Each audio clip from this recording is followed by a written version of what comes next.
This episode of the Lawn Care Business Success Podcast is brought to you by Bluehost. Try the #1 recommended web hosting provider. With plans starting at just $3.95 a month, you'll get a free domain, free site builder, easy one-click WordPress installs, and 24/7 support. But what's just as impressive as what you get is what you don't get, as there's no contracts, no hidden fees, and no gimmicks. Go check them out at lawncarebusinesssuccess.com/Bluehost.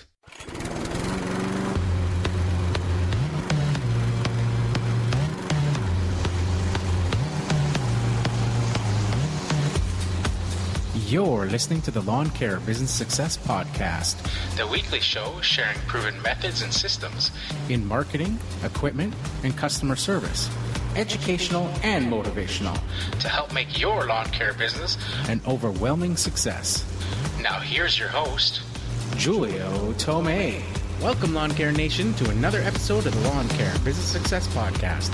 I'm your host, Julio Tomei, and this is episode number 91, entitled Interview with Matt LaMarsh from LaMarsh Landscaping and Atlanta Aeration. Well, hello, everybody, and thanks again for joining me this week on another episode of the Lawn Care Business Success Podcast. I really appreciate you guys tuning in each and every week, as always, and downloading episodes. I also appreciate the feedback you guys have been giving. Like I say, I just really appreciate all of the comments and the love that has been coming my way. So in this week's episode, we have another interview with Matt LaMarsh, and you guys may have seen Matt on social media. I sort of call him, in my head, the Snapchat King, because he's all about the Snapchat at this moment in time. He's gone all in, as he says, on Snapchat ever since December, doing daily snaps. So he's going to talk to us about not only his lawn care business journey, how he got into his lawn care business, and how he actually sort of spun off and started another company called Atlanta Aeration as well, but also why he uses Snapchat and how he gets work for his landscaping business by doing his daily snaps. So we will get into that episode in its entirety right after I play the podcast announcements. But before I do, I would just like to remind you guys that I would really appreciate any iTunes reviews that you'd send my way. So you can do that at lawncarebusinesssuccess.com/reviews. And there's a link there where you can go to iTunes and leave a review. And like I've said in the past, it's probably the single most important thing you can do for the podcast to help it get discovered. And besides that as well, if you do enjoy the podcast episodes and you do take something of value from each of these episodes, another great way to do it and to show your love for the show and just to sort of give something back is to share your experiences and that you enjoy the show on your own social media and just help get the word out. Like I said, if you can leave a review on iTunes, that's fantastic. But I do understand that it's a bit of trouble sometimes having to log into iTunes and all that sort of stuff to be able to do that. So, just sharing the podcast through your social media and that, letting your peers know that you listen to it and that you really enjoy it is another fantastic way to, help spread word about the show. So I'll go ahead and play the podcast announcements, and then we'll get into Matt's interview in its entirety right after this. So stay tuned. Hey guys, if you have any questions or comments about the show, I'd love to hear from you. You can head on over to lawncarebusinesssuccess.com/contact.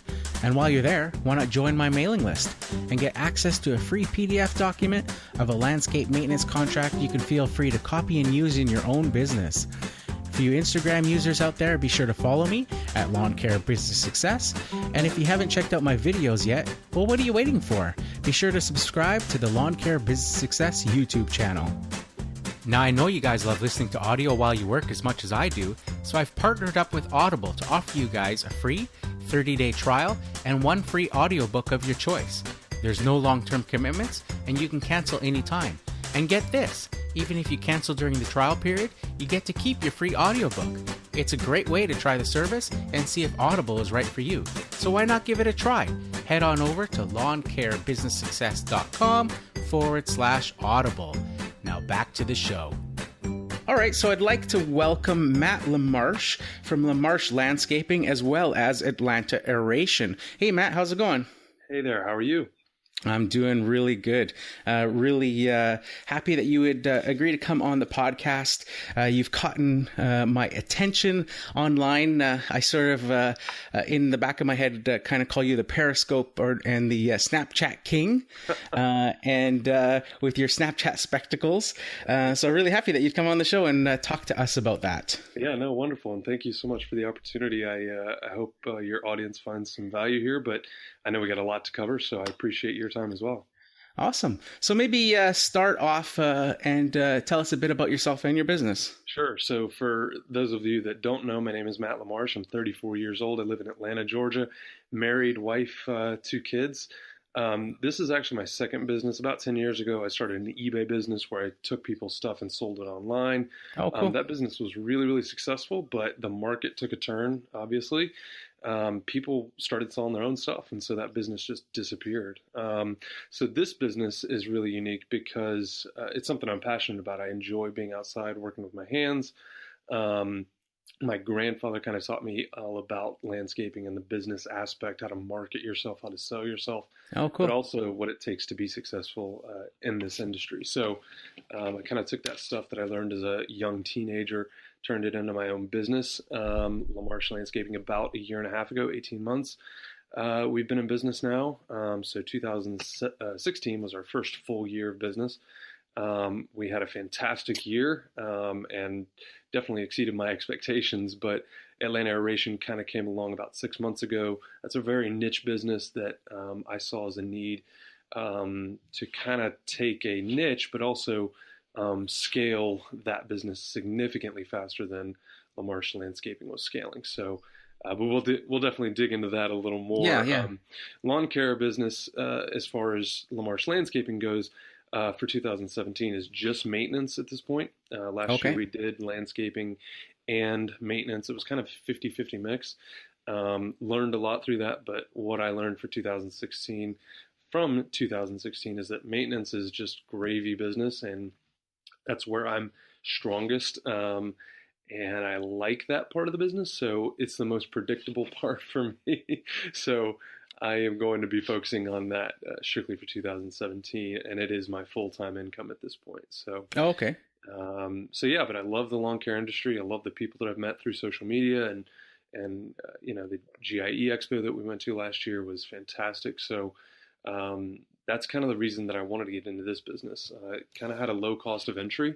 I mean, I think all said and done, I had maybe $10,000 into the business. Yes. Between my trailer and all of my equipment, I have a 30-inch Toro Time Master. I have a 48-inch Skag V-Ride, a couple weed whackers, steel weed whackers, and blowers and stuff. Just backups to backups, like everyone probably has. But anyway, so in 2016 we had 2 different guys come through. Actually, my cousin was one of those guys for the main part of 2016, helping me out throughout the summer and spring. Nice. And then my brother-in-law came into the business for a little of the end there towards our fall cleanups and kind of wrapping out 2016. So, but now I am a one-man show for 2017. I don't see any chance of changing that right now, just because I like the control that I have. Yes. I can depend on myself. Yes. and yeah, it makes it easier to manage for sure. So yeah, I'm exactly the same in that mainly a one-man operation, and funny enough, brother-in-law connection there too. So my brother-in-law also works alongside, well, not exactly alongside me. He runs his own landscaping business as well, but he does it under my company name. So it's kind of like a franchise. And we both came from a lawn care franchise before we went on our own. Gotcha. So kind of a neat connection there that your brother-in-law, the family sort of. Yeah. I mean, and look, there. it worked out well. I mean, especially for my cousin at the time that he was getting into my business, and then eventually leaving. He's going to be an airline pilot. He's building up his hours right now. So it worked out well for him. It worked out well for me. And, I knew it wasn't going to be forever. So we kind of had that understanding going into it. And I think that's very important, by the way, that you kind of set expectations. We do that for our customers all the time. Yeah. But for our employees, I think a lot of us sometimes drop the ball and don't communicate very clearly about, what the expectation is, how long are you going to be here, what are your dreams, and what do you want to accomplish in your life, and how can we help you as business owners, do that? Because I don't think there's very many people out there, except for us, that actually own and run our own businesses that would say, 20 years from now, I see myself cutting grass. Yeah. Yeah, no, that's totally true. And the whole employee part is a very difficult, for me as well, too. Thinking about that, I've been, single owner operator, for going on my 12th season this year. And it's the same thing. I look at employees and look at my brother-in-law who has had employees, and a lot of times it's not worth it. I remember stories of him saying, he does like 22 lawns on his own on a Wednesday, and, he hired an employee to help him out. And after 2 months, they're now doing only 13 lawns on Yeah, exactly. Because he's having to babysit and keep redoing what this guy, he just doesn't get it. And so, and I hear the horror stories, and I'm like, I think I'll stay. Well, and it's easy to get stuck too, I think, in that mindset that I'm going to grow quickly, and we're going to scale the business quickly, and I'm going to just take anything and everything that comes my way. And, that was one of our biggest successes of 2016, but it was also one of my biggest failures. And it's kind of crazy to say that in the same statement, but, I told myself very early on, I was like, just focus on maintenance. That's where the money is for me. In this area, you can get $100 to $150 an hour in revenue. And so it's not a bad living. Nope. And just focus in on that. But, we started growing, and in January we had 10 customers. In February we had 20. And then in March I looked up and we had 45 customers, and we were growing very, very quickly. But I kind of said, we got to stop. Like, there's got to be a point at which we just start to manage the business as opposed to growing it, So, but that's really how I define success too, is, figure out what's going to make you happy ultimately, and then get there. And then once you're there, do everything you can to hold on to it, to maintain it and manage it. Because, success comes in a lot of different flavors for a lot of different people. Some people it's money, some people it's freedom, some people it's having, time with the kids that you heard there before the interview. And so I think it's important to know yourself and know what makes you happy. And I can tell you, having come from corporate America for basically 15 years, that I was not happy, and I was not fulfilled, and I was not satisfied, and I was making good money. And, money will not leave you happy at the end of the day.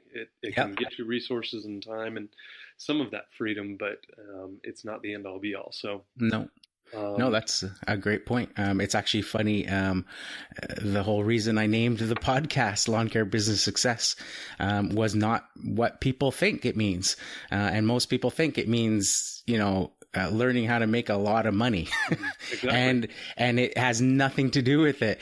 I actually, one of the very first episodes, over 90 episodes ago, was, defining success and what it means to me, just right from the onset. So people understand this isn't about making tons of money. It's about finding out what you love and following that path and being an entrepreneur and taking those, because it can be different. My brother-in-law, for example, is completely different. He loves the work.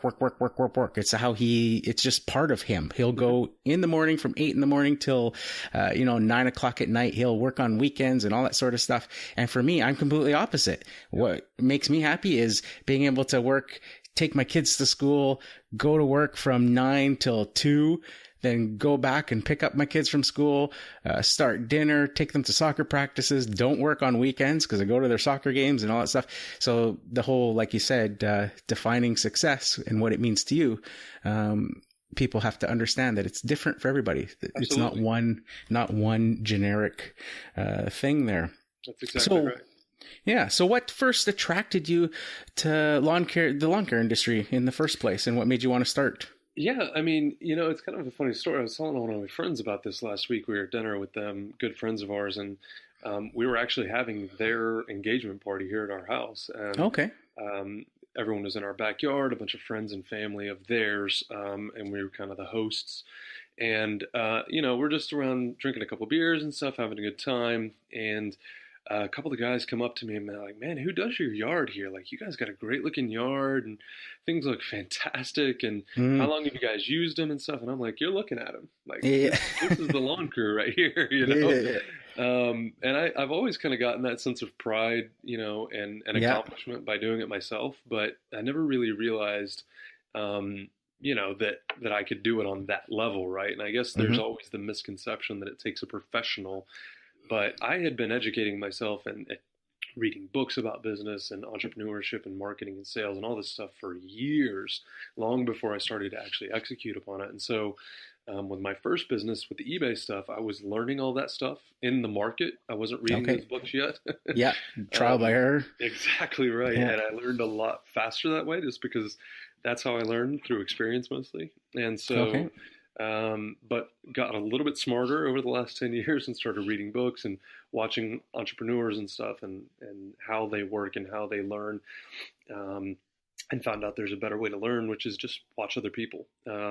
So of course I would go on YouTube and watch videos and see what people were doing right, but more importantly, what people were doing wrong, and then avoid all of those mistakes. And one of the things I heard over and over and over again was, I started a lawn care business or a lawn maintenance business, and then we started to dabble in some landscaping, and then we started to dabble in some ponds and some construction and some hardscaping. And it was like, okay, so that's where the wheels fell off, and that's why I say that, defining your success or what ultimately makes you happy, is really, really important, because if it is the money will come and go. But if you aren't satisfied, if you aren't fulfilled with the work you're doing every day, it's just a matter of time. So, but look, I'm just as guilty. Last year, we did some sod installs and some landscaping stuff that went sideways.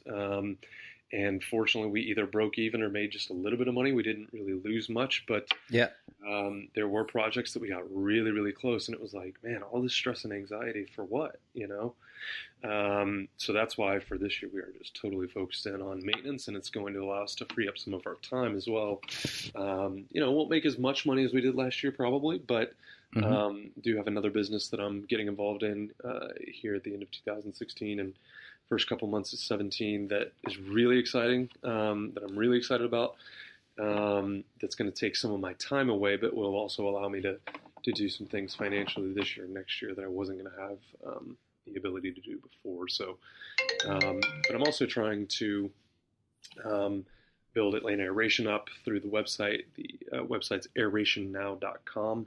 Okay. And basically, that site is going to completely replace me as a salesperson, I should say. Okay. So in other words, you can go on there, you can get a free quick quote, and it will spit out a number for you for an aeration, for an overseeding, for adding lime and calcium sulfate, all that type of stuff. So that way I don't have to go out and do estimates anymore, basically for aeration. So it's a quick, clean quote tool that we've put on the website, and I'm really, really excited about that. So so that brings me to my next question there. Looking at your YouTube channel, I noticed the Atlanta Aeration stuff, and then the LaMarsh Landscaping was the name of the channel and stuff. So I started to get, as I was talking to you before the podcast, a bit confused there. So you have two separate companies, but yet they're completely related. So my first question would be, why have a separate aeration company when you're already LaMarsh Landscaping? Sure. So we did some aerations over the last year and a half here. And what I saw was one year we did, $2,500. The next year or the next spring we did, I think it was $12,500.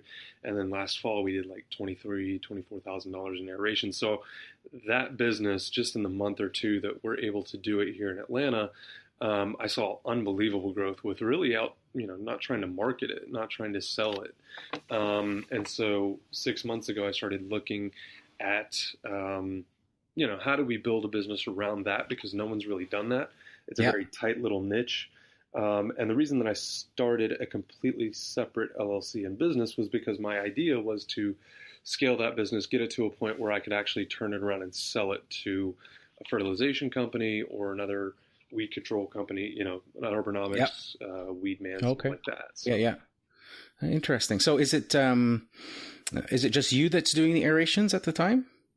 Yes, at this time. Uh-huh. Oh, okay. So that just it just sort of reminded me of there's been a bunch of companies. Actually, one originally that popped up here in Canada. They actually started on the East Coast and sort of worked their way now over the past 3 years here to the West Coast. Mm-hmm. But what they do is they literally have like those Ford Econoline passenger, like the 15 passenger or 11 passenger vans, and they get a whole bunch of students and they have a flat deck trailer with like 15 aerators on it, and they drop them off, these kids, with a tank full of gas in the aerator, and these kids just go door to door to door, knocking on doors and offering aeration, and they blanket the city. They've already started this year, but come spring break, like these guys are everywhere. It's insane. You see like these kids, every time you turn the corner, there's another one aerating lawns, and they've just completely, and the funny thing is all the other landscaping companies have taken notice. So now a weird trend of every year over the past 3 years, they've been hitting the neighborhoods sooner and sooner and sooner, trying to outdo the other guy or get, as many houses as they can before the other company shows up. Yeah, and they just do like this blanket approach, door to door, and very high pressure sales, and almost ridiculous pricing on aeration. Like they will undercut and undercut and undercut. For here, what a regular aeration would go traditionally for $75 or so, they're offering for $30 because they're going door to door with no real costs or anything, and these kids are all like commission based. Yeah, so that just sort of reminded me, because that's the only time I've ever heard of another company that just does aeration. But I take it that you're not sort of taking that approach from the sound of your website and everything. Yeah, no, the idea there, and that's an interesting point too, because I think a lot of guys in this industry get caught up with the price game. And when I used to be in sales, I mean, I think I'm obviously still in sales, right? Anytime you're a business owner, I think you're always selling, or at least you should be. So yeah. In my prior life as a salesperson,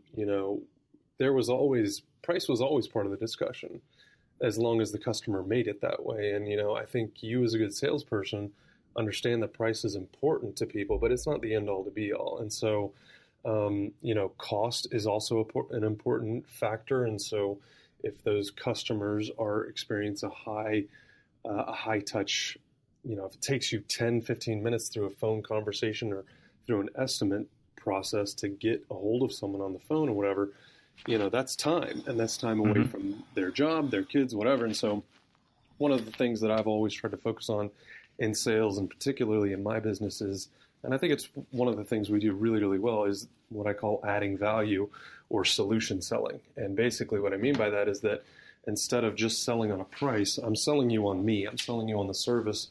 Yes. I'm selling you on LaMarsh Landscaping. I'm selling you on an aeration, which is a lot bigger thing.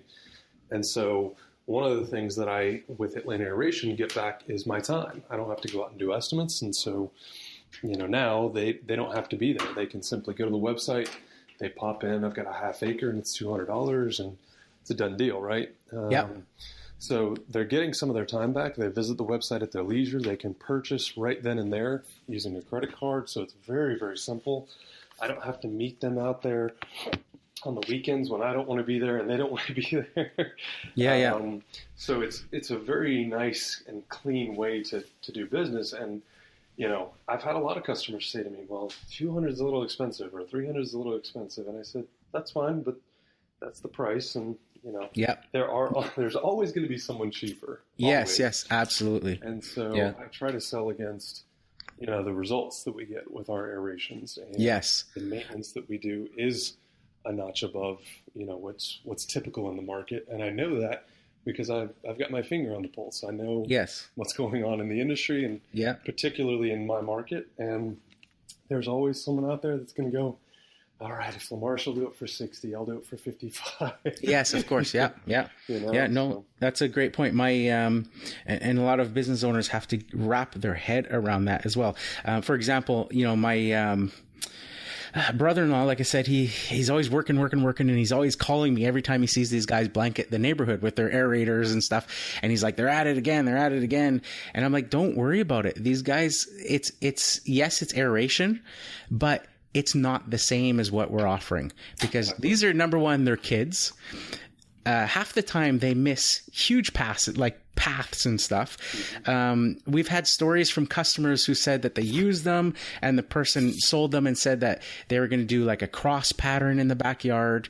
And the person's thinking that they're going in one direction one way and then coming back going in the other direction. And yet, no, the guy actually meant he was going to literally draw a cross on their backyard and leave.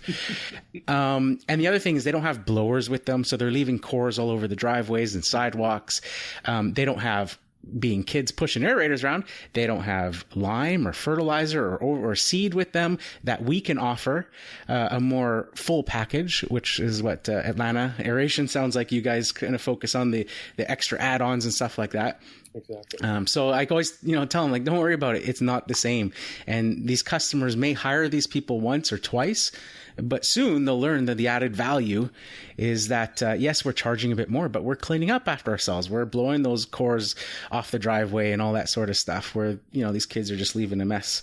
That's exactly right. Well, and look at the positive of it too, right? I mean, if you plan to be in this business 3 to 5 to 10 years from now, right? Like if your price is consistent, and obviously inflation and everything, you've got to do what's best for your business at the end of the day, right? Because if 3 years from now, those same guys that are complaining about the kids running around with aerators right now, they're going to come somewhere else at some point, right?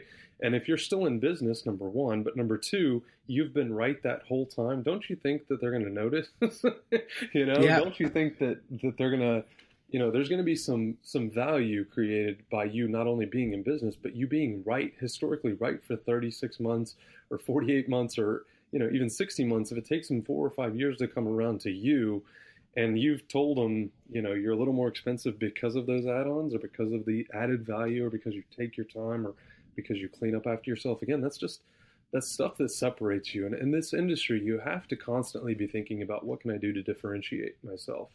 Yeah. If you aren't, you're already failing. Someone else is out there. I mean, look, I was that guy 18 months ago. I was out knocking on a bunch of my neighbors' doors going, who do you use for your lawn care? And then so-and-so, and say, cool, what do you like about him? Well, he does a good job. He cuts the grass. I'm like, well, it's not that hard. Cool. So what does he do terribly? Well, he never communicates with me. Okay. What do you mean? Well, he doesn't call me when he's coming. He doesn't tell me when he's coming. I don't know if he's coming on Tuesday or Wednesday. So I saw a huge opportunity there to just communicate with my customers how they want to be communicated with. I mean, we all have smartphones now. You text them, you email them. I Snapchat with a lot of my customers, actually, believe it or not. And, we're out on a project and they see me doing something and they're like, wow, that's pretty cool. I wonder if they could come do it. And I'll get Snapchat. Hey, can you come install some stones like that? Or can you do this? I mean, it's just crazy how technology is now connecting all of us. And if you as a small business owner, I don't care what industry you're in, if you aren't using it to the best of your ability, you're missing a big opportunity. Yeah, no, that's a great point about asking your customers and stuff. There's a reason why you were born with 2 ears and 1 mouth. And a lot of times your customers will let you know. Like every time I go quote a new lawn, if they don't mention something about a past guy, well, first of all, if they do mention that they've had a guy in the past, right away the red flags go up and it's, what did you not like about him? Mm-hmm. What happened? Right? Absolutely. What happened, right? Because right there I can solve a problem and make a loyal customer if I know what they're looking for. Exactly. And if they don't, I always ask, well, who does the lawn now? Right. That sort of thing, right? If, I'm trying to sort of figure out if they do have a service or if they've never used the service or that sort of thing. So that's a great point about just asking. Well, it's funny you say the two ears and 1 mouth. I said that. I didn't actually say it on Snapchat this week, but I motioned it and I laid the text over the snap. God gave us 2 ears and 1 mouth for a reason sometimes. And I think, in this day and age when everyone wants to be heard and everyone's got something to say, it's very, very easy to get kind of lost in that and, forget to listen. But that's one of the reasons that I like social media is because yes, you get a chance to produce content. Yes, you get to kind of put yourself out there and see if people like it and if they connect with it. But at the same time, you also get a lot of good feedback. And, you know, one of my famous quotes, I think, from Snapchat is, you know, I'm not going to judge you and how you consume me, how you view me, your perspective or your perception of me. All I ask is that, you know, if you can judge me, I won't judge you, basically. Yeah. And, you know, I said that this is going to be the easiest relationship you've ever been a part of, because people are always judging us, right? It doesn't matter whether we want to be judged or not. And, you know, if you're putting yourself out on social media and you're talking about haters or people that don't appreciate you or your style or whatever, I mean, look, I'm just documenting my journey in this stuff and how I go about doing it. And then letting you know, look, this is what's worked for me and here's what failed miserably. And I hope someone's able to kind of take something away from that, you know? So, so anyway, but I appreciate the social media stuff. That's what I really love about Snapchat, is that you can get a ton of feedback in a very short amount of time. Oh, okay. And people are very, very engaging. It's very unique than any other platform, you know, that I've ever been on. And to give you some idea, I was in college when Facebook was born, basically. Yeah. So I kind of, you know, grew up with Facebook and understood very early on the power, you know, that was long before advertising and small businesses used it like we do today. But yes, I saw the opportunity there. And now, you know, it's kind of interesting. A lot of people talk about the power of social media and I don't mean just the platforms themselves, because I consider social media pretty much anything that can happen on your phone, the internet wise. It's not just it's not just these platforms, right? It's the internet, it's the email and however you connect with it. And, you know, everyone's got their platform that they like. We're on all of the platforms. I'm not going to lie and say that we're active on all of them. I'm just one man, you know, and I can only handle so much, but I really do enjoy Snapchat. It's a unique platform. You know, it's very, very different. Some of the UI and the UX is very difficult to understand if you haven't spent a lot of time in it. But I think that's also one of the exciting things about it. Yeah, is that it is different, but it gives you a chance as a creator, as the content creator, to be really creative. Okay. I was going to say there, it's actually, I'm 42 years old, or no, 41, sorry. Can you remember? Turning 42. And I have been around computers since I was in grade 1. Wow. In grade 1, around 1982, my school had the very first computer lab in the area with, 30 Commodore 64s. I immediately fell in love with technology. I would sit there and program this Commodore 64, and I've always been very fluent in technology throughout the years, regardless of platform, building PCs, using Macs, whatever it was, I had no issue. Snapchat is the first time where I felt old. And I was like, I don't get this. I didn't either, I was like, to be honest. It took a while. I mean, and it does. And that's what, you know, people, and a lot of people think that our attention span is very, very short, right? And it is for adopting new platforms. But I would encourage anyone that's ever looked at Snapchat and just gotten frustrated, because I've had this discussion with several of my friends and several other colleagues in the industry, that they just don't get it. They don't see its potential. And so what I love Snapchat for is the stories. I mean, it's great for engagement, because like I said, you can put a question on there, you can ask a question and get feedback. And, you know, depending on the day, I'll get anywhere from 250 to 500 views on my story. So there's a lot of eyeballs there, but there's a lot of attention there. And what you do with that intention is really, really important. Attention is really important. And so what I try to do is I try to get feedback, and very, very early on. So I've been on Snapchat for about a year now, a little over a year. And I mean, the biggest misconception is that I've been producing content this entire time, and I haven't. I mean, for the first 6 months, a lot like most people, I was just trying to figure it out. How does this thing work, and how do you use it? And it's clumsy and blah, blah. But once you get through all the filters and understanding the power of the story and the ability to storytell on there, that to me is the most powerful aspect of it. And that's what I really enjoy about it, is that as you make your way throughout your day, particularly for me, I get a chance to tell a story, and I get a chance to give you a little more of me, but also a little more of my business, or a little more of my work ethic, or a little bit of my hustle, or a little bit of my, this day's a grind, man, and it's turning out this way, and I was hoping it would go this way, but it's just real and it's raw, and it's like having someone follow you around with a camera. I know there's a lot of Gary Vee fans out there, so this is like your own D-Rock, kind of following you around all day, even though it's just you and the camera. And I haven't told a lot of people this, but when I first finally started producing content, I had, maybe 10, 15 people actually watching, my closest friends from high school watching my stories. Yeah. A lot of them were like, "What are you doing?" And I was like, "I don't know. I don't know what I'm doing." I was like, I think a lot of this is just self-talk. Like, I just need someone to talk to out there. It's kind of lonely, and that's really what I started doing with it, was just to kind of connect with myself and figure out, it's powerful to hear yourself talking to yourself. And that's really how it all started. And so then in probably late November, early December, I decided that I was going to go all in on Snapchat. Social media wise, again, I still dabble in some of the other platforms, and we'll post some of our work and the customer homes and projects and stuff that we've done in the past. But really for Snapchat, it's a great way for me to connect with other lawn care and landscaping guys, but also other entrepreneurs across tons of different industries. I mean, I've got a ton of followers and friends now in Australia, a lot of them in the lawn care industry. And it's just really, really cool to see literally how that industry works on the other side of the world. Yes. And some of the personalities that come out are just really, really cool. So for any of you that are out there that have been on Snapchat and spent 5 or 10 minutes and just go, ugh, and throw your hands up, get back on it. It is the future of social media. I think, between the audio, the video, the pictures, the text, I mean, you've got such a deep platform there, and you can get so creative on it.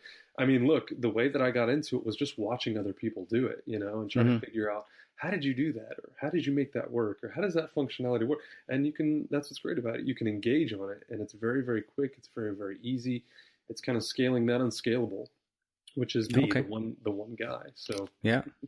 Interesting. I'll have to explore it a bit more. I actually did my very first not Snapchat, but Instagram story today. Yeah. Just before we got on there, I was like, I'm going to, try this out. I'm a bit more comfortable on Instagram, kind of understand it more, the way it sort of progressed from just photos to, now sort of copying Snapchat with all the stories and all that sort of stuff. So it's sort of a easier transition for me. Absolutely. But I did a little story and tried to do, mixing in photos and all that. I mean, like you say, just from watching other people's stories for the past, few months or so, and then going, okay, well, maybe this is sort of the vibe of doing it, and adding a picture and maybe annotating that picture and then doing a small video after and sort of mixing it all in. So, I can see the potential and for some of the things that you would use it for, and taking advantage of the fact that it doesn't maybe clog up your regular photo feed with stuff that you maybe just want a quick,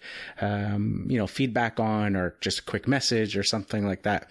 On Snapchat, is there the ability to have stuff long term, or is it all just quick disappearing sort of stuff? Yeah, so similar to Instagram, I mean, and let's make one thing perfectly clear, by the way. If Snapchat, even though they just went public, right, this past week, if for some reason, somewhere, someone decided that Snapchat was gone tomorrow, I would just take what I've learned from Snapchat and apply it to Instagram. And I've done Instagram stories in the past. To me, what's great about Instagram stories is that it's very similar in that obviously functionality is a little bit different. I think Instagram is a little bit easier to use. And if you've spent any amount of time on Instagram, I mean, it just took me probably half as much time to learn Instagram stories as it did Snapchat stories. And so what I think is important here is if you're creating content or documenting your journey or doing whatever you're doing on these platforms, I think it's just neat to understand that this stuff could be gone tomorrow. There's always going to be something like it, and so if you're good at Snapchat, you can be good on Instagram and vice versa, right? It just takes, you duplicate your time. It's just distribution at that point. It's just more time. And so that's the most important thing, I think, for anyone to understand in social media is that, even if Facebook disappeared tomorrow, the question is, how do you adjust? How do you find out where all of that attention and where all of that all of those eyeballs now go, because they're going to go somewhere. And so as a small business owner, how do you capture that attention, in your market, in your state, in your city, wherever you are? But also, how do you leverage it for the next thing? Because Snapchat will probably come and go, and then there will be another platform that comes right behind it that's probably just as creative. And so then how do you take what you've learned from Facebook and turn it into Instagram? How do you take what you learned from Facebook and Instagram, turn it into Snapchat? And all you're doing is trying to create creative content on different platforms. And so what I like about Snapchat is you get that creative ability, but I'm not fantasizing about the future with or without Snapchat. I'm just enjoying it while it's here. Okay, yeah. But as far as creating content, I think that's one of the biggest questions I get is, how do you come up with all this stuff? And I'm like, I've got a million more, connections and content points that I'd love to talk about, but I just forget. And so it's really just kind of in the moment. I'm thinking about something very early in the morning, or I had an experience with one of my customers the day before, and I see an opportunity to teach someone or to engage my audience with a particular subject. Some subjects are greater than others, and some get better engagement than others. But in late November, early December, I decided I was going to start doing it daily. And so started out doing probably 2 or 3 a week, 2 or 3 stories a week, but also engaging. I'd ask a lot of questions, and then I'd get a lot of responses, and then I would get a conversation started, and it allowed me to go a lot deeper with my audience. And one of the first questions I ever asked was, what type of content do you want to see? What type of information? You guys know enough about me. I mean, we all went to high school together and everything else. You guys know me for the first 35 years of my life here. So what do you think would be interesting content? And a lot of them said just how an entrepreneur's day can go, just behind the scenes. And Snapchat allows you that opportunity because it's just you and your phone. You can produce some of it, but a lot of what happens on my Snapchat is just serendipity. It just happens by luck.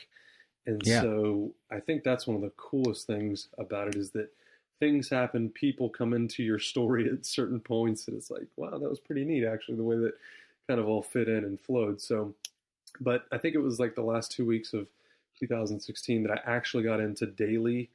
And to answer your original question about how do you save it and is it savable? So what I was doing then was I would go in and I would save my story at the end of the day. Yeah. And then I would save it to my camera roll on my phone, and then I would upload it to YouTube. So you go to my YouTube channel, you'll probably see like late December to like pretty much last week, every single day for pretty much 5 days a week. I don't do much on the weekends with it. And I don't show much of my family on social media except for my personal Facebook. But you'll see my daily stuff. Some of them are 2 minutes long, which means, that was 120 seconds worth of snaps or 12 snaps. Some of them are 7, 8, 9 minutes long. And so that means, that I had 2 or 3, 4 snaps every hour. And some of them in a very small, dense amount of time. So, one of the more interesting ones though on there is the first day that I got the Snapchat spectacles, and I shot my actual story, which was me engaging and working, with my audience, but also doing my actual work, every day. And I think it's like an 18-minute video, but with the Snapchat spectacles, I was able to document an additional, I think it's like 35 minutes long or something. It's ridiculous. But a lot of people went through and it's 35 minutes long. So the title of the video is First Day with Snapchat Spectacles, Unedited Engagement. And so what I was trying to show there was a lot of people had been asking me, how do you do this? Like, how do you run your business and how do you engage with your audience? Because I would get comments or I'd get questions, and then I'd engage within 5 minutes and sometimes within an hour. And so I decided, you know what, now I've got this tool on my face that's going to allow me to show exactly how I do it. And so I was pushing that button like crazy on the spectacles, just recording like crazy. And I actually had to recharge the spectacles, I think 3 times that day. Because I burned through the battery. So, that's funny. Burned through my phone as well. And so just trying to show as much of the actual engagement that I do watch stories, that I am actually engaging, it's hard to hide. And that's what I really love about Snapchat, is that for those of us that hustle and actually work and grind and put in a ton of effort and have unbelievable work ethic, you get to see that. And again, some of it can be produced. I mean, like a YouTube video, right? You can shoot an hour worth, but people may only see actually 10 minutes of it, you know? Yes. With Snapchat, you're limited on that. Now you can redo snaps and stuff, and you can delete and whatnot, but it's really, really more challenging to edit it, to get it down to that non-raw stage, to really cut the fat out. Yeah. And that's one of the reasons I like it, is there's no smoke and mirrors, in my opinion. Yeah. No, so, as you were talking there about it all, it kind of, a light bulb kind of went off in my head, because then I sort of I had a moment there of, okay, I get it now. I get what I could use it for. Mm-hmm. And that's that behind the scenes thing, because, you know, producing a hour and a half podcast every week, there's editing, there's affiliate marketing, there's all this stuff that you put in to end up with a polished finished product. And same with the Instagram. I put the photos that I like. It's not just some random photos that I'm taking. You know, I might take 3 or 4 photos and put the best one up. You know, make sure I get the lighting right. I'm very OCD on certain things and will redo a picture if I notice something's off, and I've thought about vlogging, but it seemed like such a commitment. Right.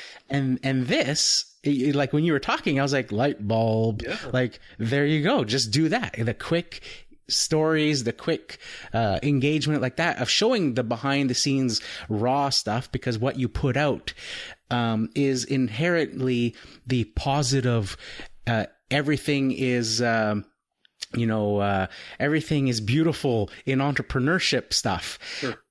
But you can really show the other side of it. Exactly. With the live stuff. Exactly.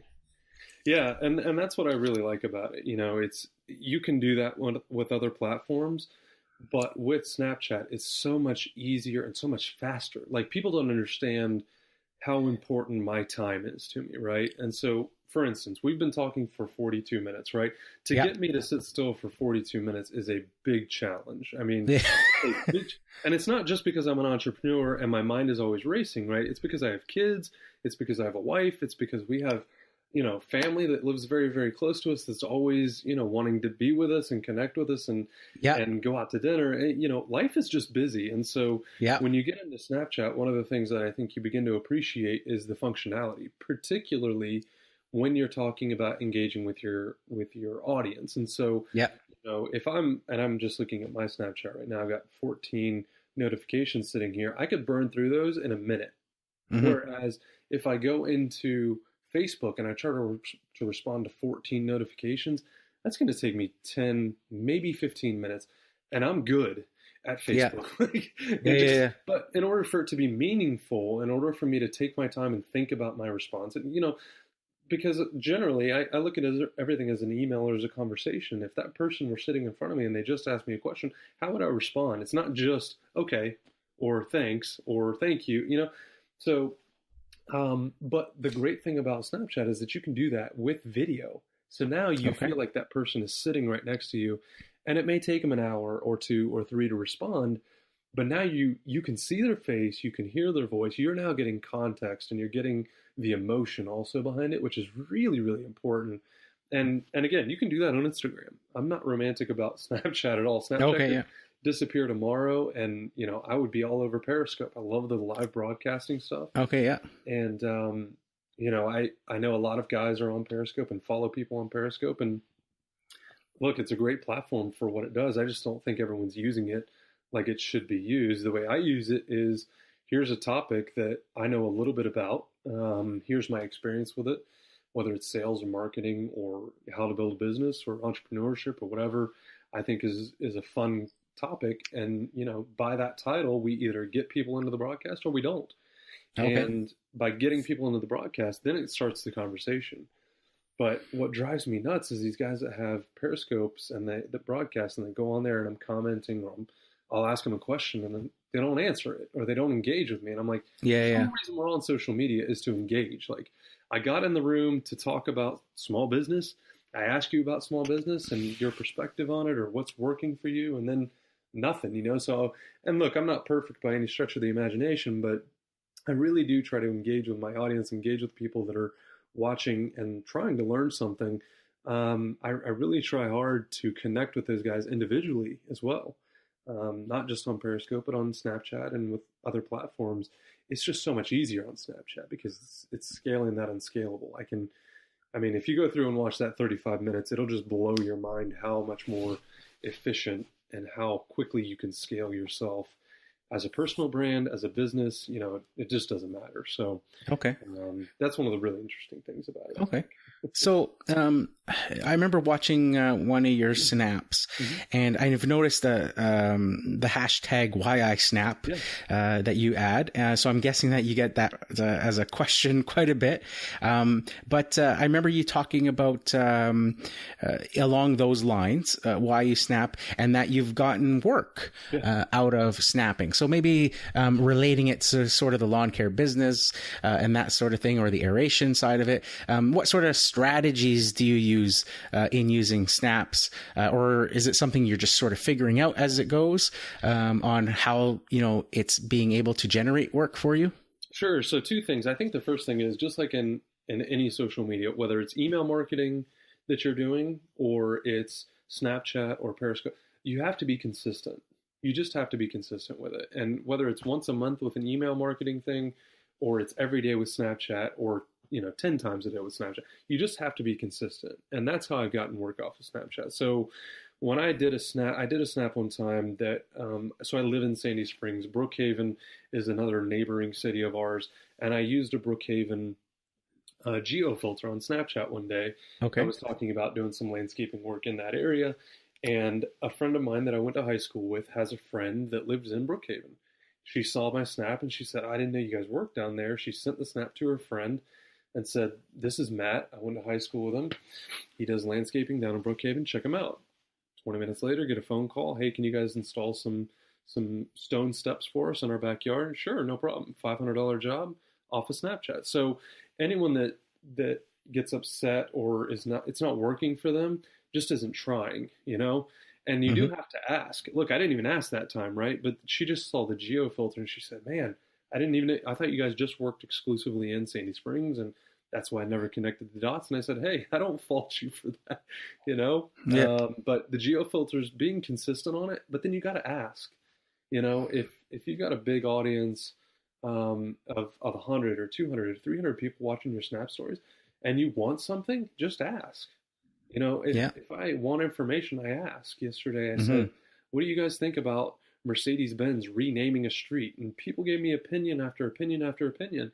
And I respect them for it. Not because of their opinion, but I respect them because they spent the time to give me their opinion, Yeah. To me, that's the most powerful part about it. And so if I were to go on my Snapchat story, and again, a lot of people that are here in Atlanta follow me and watch my stories and stuff.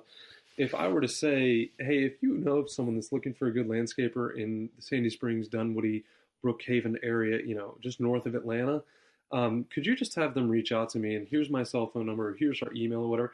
I guarantee I would get between 5 and 10 responses just off of that. Yeah. And that may sound like a lot to some and not a lot to another, but I think what's important there is that it's a number. If one calls, if one sees that email, and again, it may not be tomorrow, it may be a week from now, maybe next year before they call me. But if you're building a brand like I am, and like I think you should be doing, if you plan to be in this business for any amount of time, you just have to lay the foundation. Don't think about the short term. Don't think about how quickly is this going to pay me? How quickly can I get that $500 job? Just think, I'm going to provide value. I'm going to add content. I'm going to be creative with this platform, whether it's Instagram, Facebook, Snapchat, Periscope, doesn't matter. But I'm going to get something out of it. Like anytime I feel like I'm not getting anything out of social media, it means I'm not putting anything into it. So that to me is, you just got to be consistent, and then you got to ask. And that's why sales to me is so important to being successful in small business, is that if you've never sold anything, or if you've never been successful in business before, you've got to find out what your strength is. And if your strength isn't sales, find someone that can help you with sales. If you're not good at branding or marketing, find someone that is. The great thing now is that you've got the internet at your fingertips, and you can find someone that's really, really good at what you aren't. And for very cheap, very cheap, you can get that done. You saw the video on the Atlanta aeration site. I mean, that cost me less than $200. And that was and very professional, very polished. Yeah, professional spokesperson. I mean, background and the whole script and everything, the overlays. I mean, I asked a creative buddy of mine, how much would that cost? And he said $2,000. And so we got it done for less than 10% of what he quoted, And so there are so many tools out there, but the problem I have with people on social media is the ones that complain and the ones that say that they don't have that opportunity. Everyone's got that opportunity now. You got the internet. Yes. No, the internet is fantastic. It's mind blowing and how quick it's come along and what you can accomplish. Relating back to that story that I told about being a kid and in grade 1 with the Commodore 64s. Even back then, I had finally, I decided, I want one of these machines, and I had to work a paper route and all that sort of stuff. And I saved up all my money for a few years actually to come up with some money to buy this Commodore 64. And I remember I had to buy just the keyboard part of it first, the main like brain type thing. But the box had a picture of a telephone on an old-fashioned, like rotary phone on an old-fashioned modem where you would actually take the handset and put it on the thing. And they had this program called GEOS that you could connect your Commodore 64 with another Commodore 64 across the world and send messages to each other.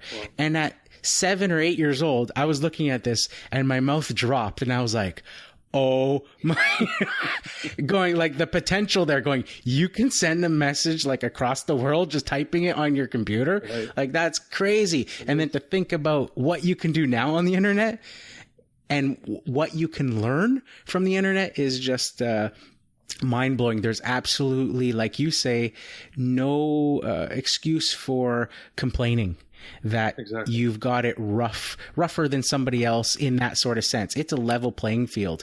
If you want to figure out something, I'm the firm believer that if it's been done before, then it's proven that a human being can do it, and another human being is not smarter than me. Is how I believe. If you want to learn bad enough, you can figure it out. And the other lesson there, which kind of ties into the last few podcasts that I've put out, is the whole ask and you shall receive lesson.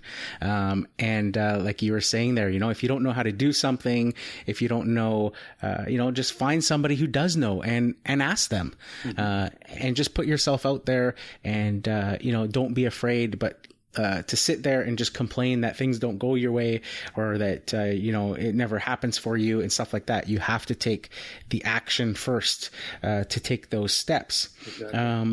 So I want to step back a bit and go back to the lawn care business side of it. Sure.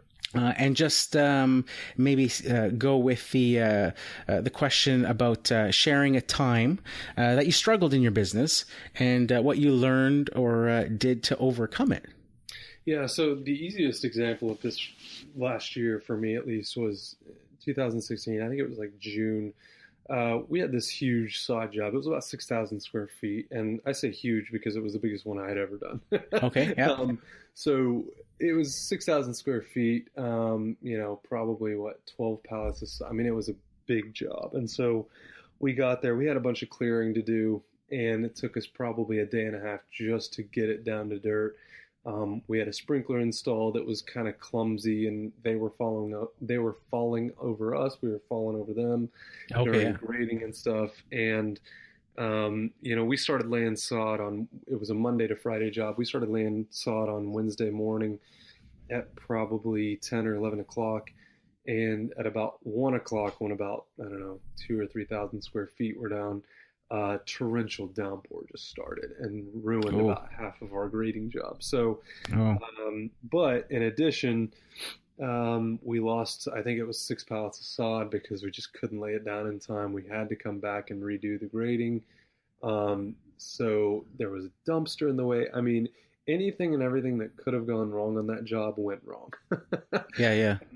And so it was just a disaster. But what I learned from it was that scheduling in this business, especially when it comes to landscaping, when you have materials, labor, all of these things that have to line up perfectly, there's always going to be something that doesn't go right, right? Mm-hmm. And so it doesn't matter if it's everything goes wrong or if it's one thing that goes wrong. How you react to it, I think, tells us who you are. It tells us the type of entrepreneur that you are and the type of small business owner that you are. So the way that we dealt with it was when the rain started, we put up silt fence because here, when you have an unfinished site like that and you have runoff, it's a huge fine. I think it's like $1,500. Okay. And so, this was a fairly small job. It was probably $7,000 or $8,000 worth of work, but $1,500 on that, on top of that, as an additional expense would have been catastrophic. So, we pop up a silt fence, throw some pieces of sod to kind of slow some of the runoff and silt running away from us and try and salvage some of our job. We covered what we could in tarps to try and save as much of the grade as we could. And we threw on Thursday afternoon, we came back. The rain had finally subsided for a little while. We came back. That sod on those pallets was dead, so we had to throw that in the dumpster. Had to order 6 new pallets. And then Friday and Saturday, we ended up finishing up the job. But, the biggest struggle was just timing.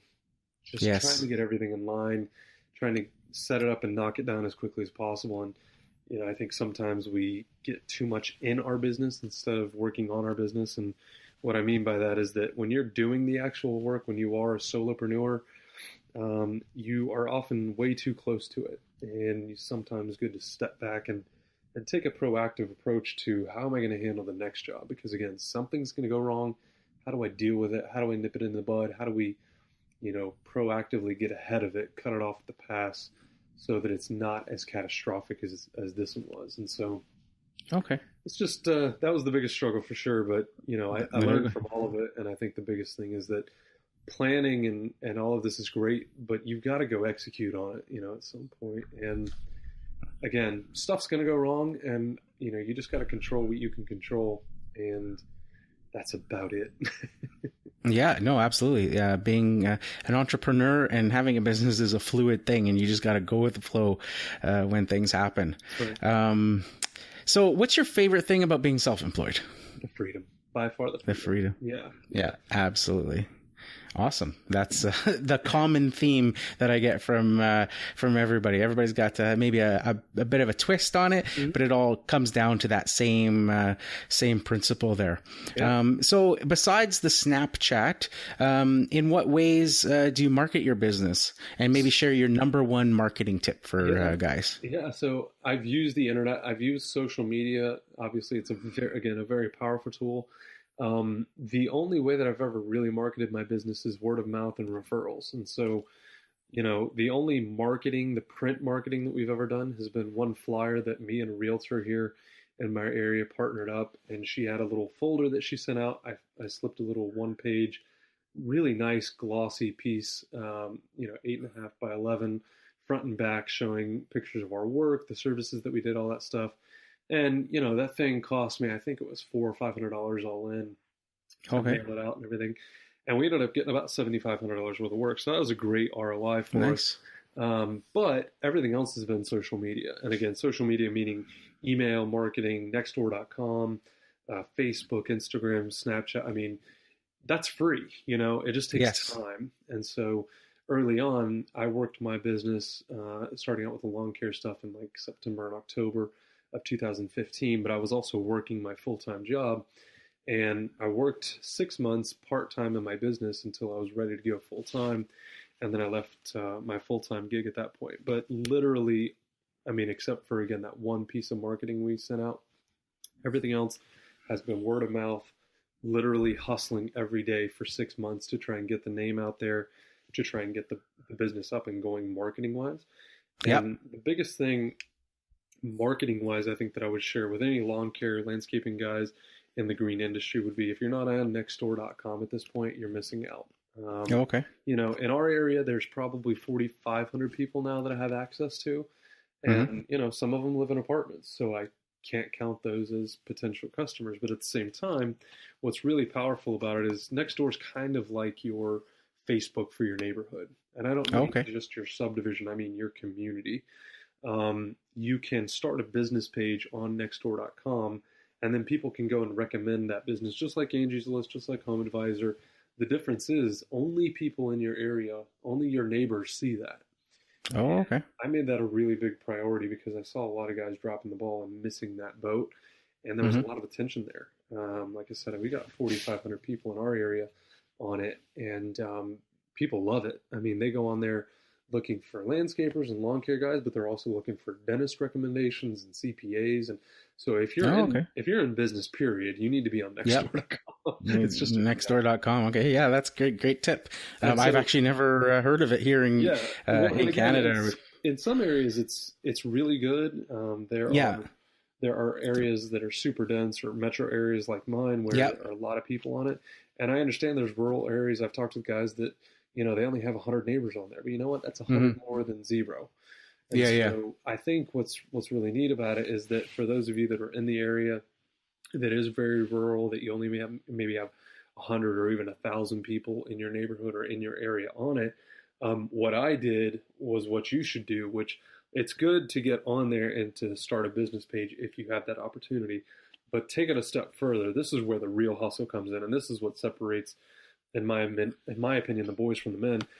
You go in there and you search lawn care and landscaping, and if someone's looking for a particular type of zoysia or a particular type of sod delay, or they're looking for help with bushes or whatever, just go in there and comment about it, if you know what you're talking about, of course.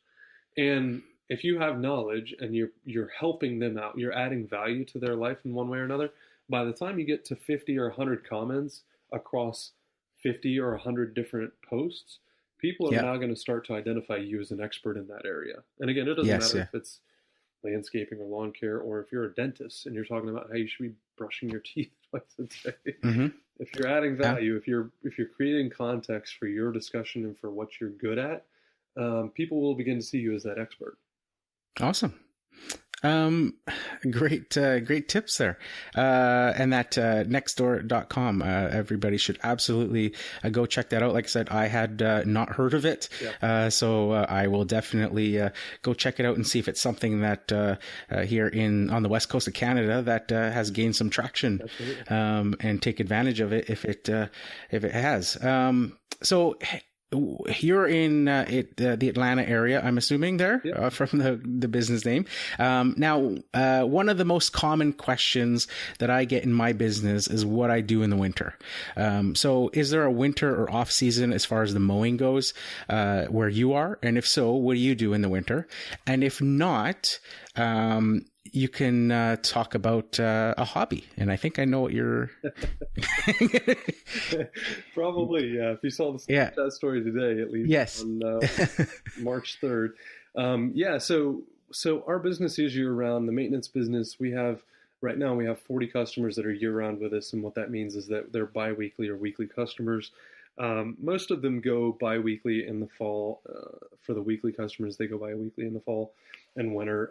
Once the fall cleanups and stuff are done, we obviously have a pretty healthy mix of warm season and cool season grasses here. So our business doesn't really slow down or stop too much. I mean, again, for the weekly, they go to bi-weekly. We're visiting them half as often, obviously. But for all of my bi-weekly, and that's probably about 90% of my business is bi-weekly. Okay. Those guys continue to be bi-weekly. Every once in a while, we'll do like a big cleanup or, a big planting in the fall for some of those customers. But for the most part, it's pretty consistent. So we don't really take off in the winter. In fact, this winter has been one of the more mild winters we've had. We did get some snow and ice, but it was all of 2 or 3 hours of it, I think. So there really is no off season. I mean, there are a lot of guys that take January and February off, but at least in my neighborhood and the area I'm in, it's a very dense wooded area. So there's a lot of trees and pine cones and pine straw. So we just go as kind of a cleanup type thing, especially around the holidays and stuff. People like to see their places cleaned up. So that's what we do in the winter. And then when we do slow down a little bit, and again, January, February is really the the slowest time of the year for us. But I do have a hobby. I have a 1986 Porsche 911. And it's actually at the shop right now. We got to go get it in a little while. I'm getting it ready for a track day in a couple weeks up at one of our local racetracks here. But I bought that car 2 years ago, actually before I started my business. People thought I got into lawn care and then went out and bought a Porsche, and it was like, no, that's not how it worked. And I don't take it on estimates either. But anyway, so it's always been a passion of mine. Cars has, and growing up, I had a huge poster of a Porsche 911 on my wall growing up as a kid, and my parents were very, very clear with me from a young age that, Mom and Dad, how do I get that car? And they said, hard work. That was their simple answer. And so to me, that car, a lot of people have a misconception about that car, that I bought it to impress people, or that I'm just trying to show off or something. That it could not be further from the truth. I bought that car for me. I bought that car because when I get in it, it's my escapism. That's the one place I can be where it doesn't matter what kind of day I've had. It's just me and the car and the road in front of me. And it also represents hard work. I mean, I sacrificed a lot of things to get that car. I saved for about 2.5 or 3 years, which is a long time in and of itself, to save the money to get it. But then I had to wait another 2 years to even find a car. So find that right one. Cars are very difficult to come by right now, and they are increasing in value, which is not common if you're familiar with anything automotive. But it's a passion of mine, and I love it, and I just really enjoy every time I get behind the wheel. It's just, I mean, it's no different than when I was 14 and 15 years old, we had video games, and it's the same exact thing. It's just a whole nother level. Whole different. It's a hobby, and it's a passion of mine, and I enjoy talking to people about it, but I also enjoy hearing people's stories, and the story of us driving to Nashville about 4 hours to go pick it up, me and my brother, was a story that I'll tell my grandkids about it. When they see pictures about it and stuff. So the story, cool. And again, it kind of falls back into the Snapchat thing. That's the story. That's the stories it tells. Pretty cool. No, we're a lot in common in that sense of just, I've always been a car guy too, especially with older vehicles, muscle cars and Volkswagens. I love old Volkswagens. And old Porsches, and actually, on my vision board, for life goals is a Porsche 911 at the top, of the list. And I actually have a funny story. When I saw your Porsche stuff, I started laughing, because when I was 18, I got a job, right out of high school at a car dealer, and it was a used car dealer, but they sort of specialized in the exotic stuff. So it was the Corvettes, the Porsches, the things like that. And being the lot boy, I had to take vehicles from one of their locations to their other locations just a few blocks away. And this one time there was a white Porsche 911 convertible turbo. And they told me, you need to take that to the secondary lot. So I said, okay. So I get in it, and I'm 18 years old, and I start driving, and I get a few blocks away, sort of in between the two locations, and I stop at a red light. And the top is down on this convertible 911 turbo, and this vehicle pulls up beside me, full of young ladies. And I look over, and I'm like, hey, how's it going, right? And I start, revving the motor, and the light turns green, and I pop the clutch and stall it. And they just started laughing their heads off, and they left, obviously, me there sitting there trying to start the car again. And I just thought you'd get a kick out of that story after I saw the Porsche connection. But yeah, ever since then, I sort of fell in love with Porsches as well. Just being loving old Volkswagens. It's sort of those old 911 stuff, sort of very similar design, the motors and all that sort of stuff, the air cooled, they're very neat cars. So what we're coming down towards the end here. I've got about 2 or 3 questions left. So what are your future plans or goals for your business? Yeah, so we're just going to maintain with LaMarsh Landscaping at this point. The maintenance business kind of keeping it where it is right now. We do have some customers I know that are going to fall off this year that are selling their homes or moving or whatever. But I do have other accounts that are going to be replacing them. As far as Atlanta aeration goes, we're definitely going to scale that business. Normally our season's about 6 months in the spring and fall. So 3 in the spring, 3 in the fall for the warm season grasses in the spring, and then the cool season in the fall for aeration, overseeding, all that stuff. So, but the goal there is to, at least for the month of March, we're trying to get a customer per day. So right now I have a database of about 150 customers or so that we've done business for, whether it's been installs or aeration or even maintenance for. And I normally do a mailer or not a mailer, but an email marketing piece to them on aeration. And then I'm also marketing that business through SEO, through social, pushing attention to those platforms to try and get more traffic to the website. And what's really nice about the Atlanta Aeration website is that we're giving you the value up front. We're giving you that video that talks about how we do it and, why other people should be doing it this way. Yeah. But then in addition, we're also giving you the opportunity to buy right then and there. So that's kind of the part. But then the third business that I'm involved in is also very exciting and is going to be doing some very cool things this year. And that's going to grow very, very quickly. I can already see. So that one will be growing probably to about $250,000 to $500,000, just depending on the timing of some things that we're on. So yeah, cool.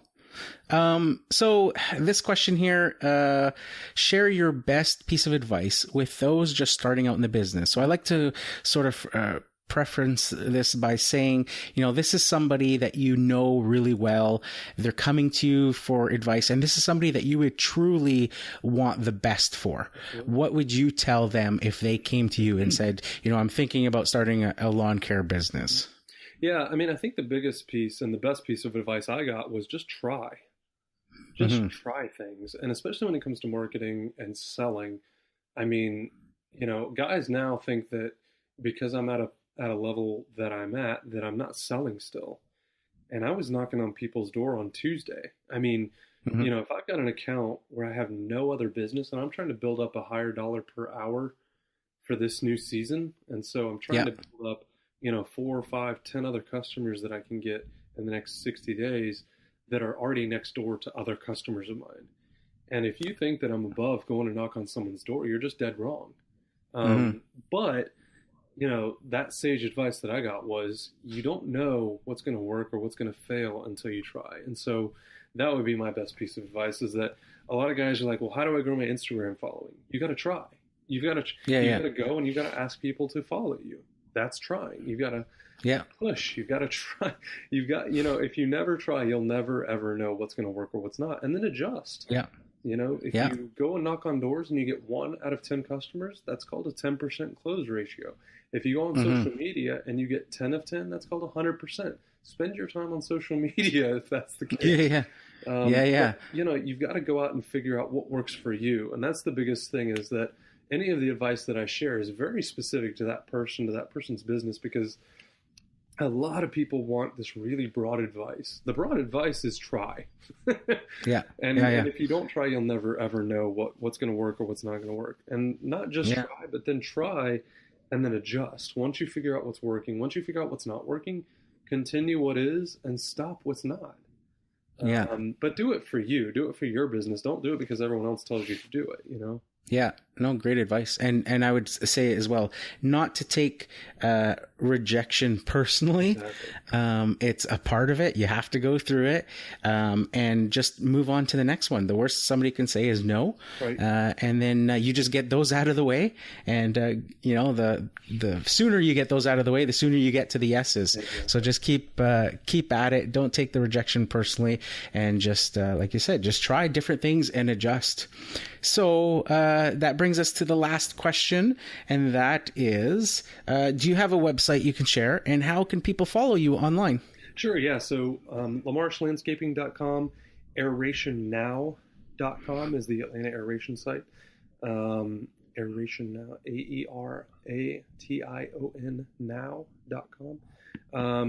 if you search on YouTube, Instagram, Snapchat, you'll find either Matt LaMarsh, M LaMarsh is on some of them. LaMarsh Landscaping and Land Aeration are both on Instagram and Facebook. Snapchat personally is just Matt, M-A-T-T, LaMarsh. Okay. And that's one of the other interesting things about Snapchat that I really like is that similar to business, Snapchat doesn't have discoverability. In other words, you can't go on there and find me. I mean, you got to type in my name exactly right. If you just search Matt LaMarsh, you won't find me. So you have to type in, I think it's M LaMarsh, actually, M-L-A-M-A-R-S-H. And that's one of the things that I love about it is that it just shows you, it goes to show you how hard it is to get discovered on Snapchat. Yeah. Because the only two ways to get found is to type in that name perfectly, or to send their snap code or whatever, or someone has to tell you about them, which I think is really fun. Yeah, no, absolutely.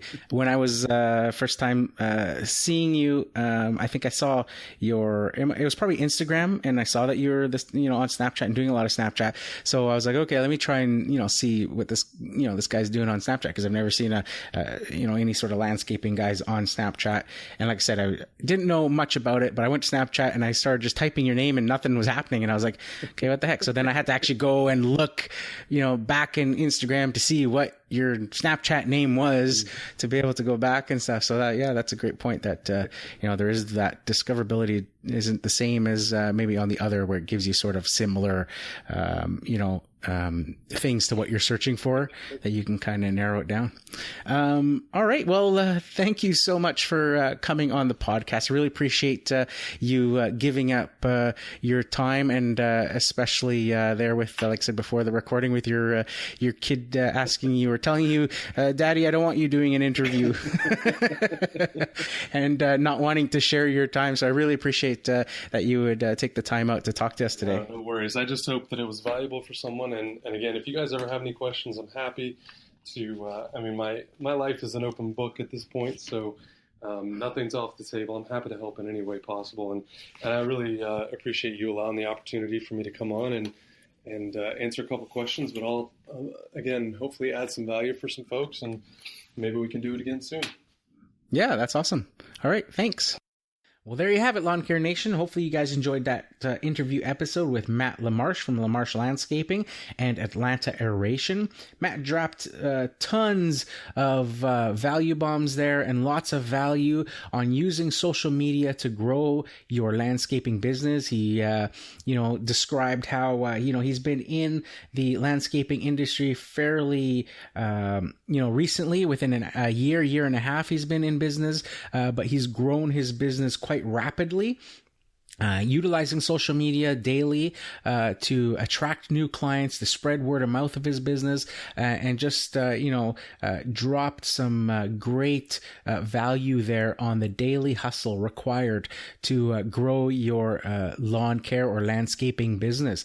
I'll put some links in the description to Matt's Instagram, his YouTube channel, as well as his proper Snapchat name, so you can follow him on those. Be sure to follow him on Instagram and subscribe to his YouTube channel. And check him out on Snapchat. I will be doing that as well, trying to figure out the whole Snapchat thing. Like I said, it's a bit confusing for me, but now I know I got now I know I got Matt in my corner. I can always email him and ask him any questions about Snapchat that I may need if I'm trying to or having a hard time figuring it out. As I mentioned also last week's episode, and I mentioned on my Instagram, I did my very first Instagram story about this a couple of weeks back, and that was that I am playing around with the idea of you guys being able to promote your own YouTube channels and your lawn care business websites, as long as the YouTube channels and such are lawn care related, by recording an audio bumper for the podcast. So what I'm looking for here is quite basically something just a short audio message, something along the lines of, for example, hey, this is John Smith from Smith's Landscaping at smithslandscaping.com, and you're listening to the Lawn Care Business Success Podcast.